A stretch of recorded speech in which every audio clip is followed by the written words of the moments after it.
Let's dive into the next one we have on the slate. We have the Athletics taking on the Astros. Pitching for the Athletics is JD's guy, Luis Severino. He's 3-11 on the year with a 5.1 ERA. On the other side for the Astros, we have Jason Alexander, who's 1-0 with an 8.4 ERA. Interesting here. One thing to note.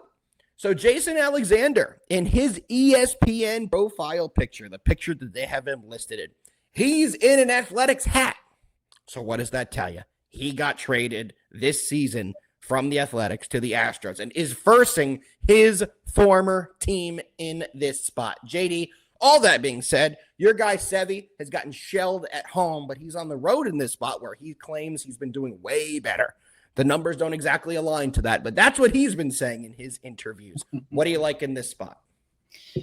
Yeah, man, this is another tough one. As far as Severino goes, he has been better on the road. He has had a couple starts where he has blown up, and those have kind of made his road numbers worse than they actually are. And what team blew him up? That was the New York Yankees. The Yankees, yeah. Yes. Yes. As a matter of fact, yeah, because that was a game I thought there was so much value actually on the A's.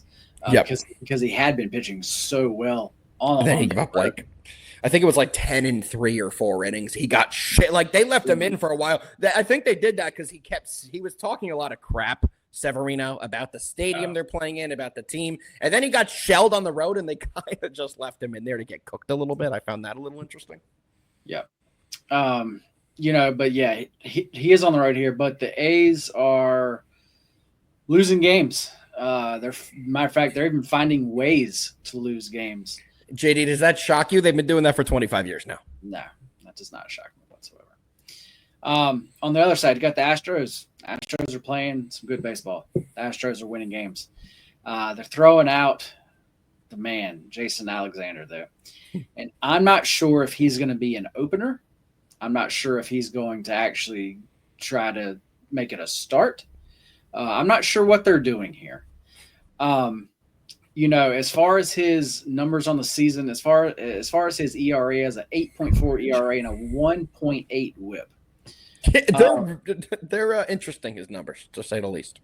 And the thing is, you're like, okay, that's going to be just from a few bad starts. But when you look at his career numbers, he has a 5.92 ERA and a 1.65 WHIP. JD, so, can I quickly tell you here as well? In his last 3 starts, these are the final scores of Jason Alexander's last 3 previous starts. So, last start 18-1, 13-3, and then 19-2. We're seeing on average over 20 runs a game when this guy is starting. Yeah, this is rough. By the way, let's go, Brandon. He actually just got the break to start the second set. Let's go. I'm all over it. Brendan Nakashima is his name, right? Yep. See that, JD? See that? Yep. Man, so, I mean, obviously the Astros, they are the hotter team. This is going to kind of go against everything we've been saying as far as ride the hot, fade the cold. I am not on a play here. I'm just going to say that. I am not. I have news, though. I might be. You might be. But if I had to make a play, I would be on the A's side. That's the only way that I could back this. Maybe an over. 9, the number I don't necessarily love, but I would definitely lean. I would definitely lean over, though. I have good news there, JD. The line has moved. It has moved. 8.5. 8.5. Okay. So you probably could tell where I'm going to go on this one. I was about to say, are you going to play the over?